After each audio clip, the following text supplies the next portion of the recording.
skill has turned dry deserts into fertile farmland. Iran's leaders have managed to turn green farmland into dry deserts as their corrupt water mafia, it's called it the water mafia, causes droughts and empty riverbeds. They get rich, but they don't let the people have any of it.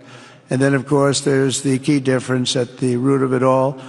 While the Arab states have focused on becoming pillars of regional stability and world commerce, Iran's leaders have focused on stealing their people's wealth to fund terror and bloodshed abroad.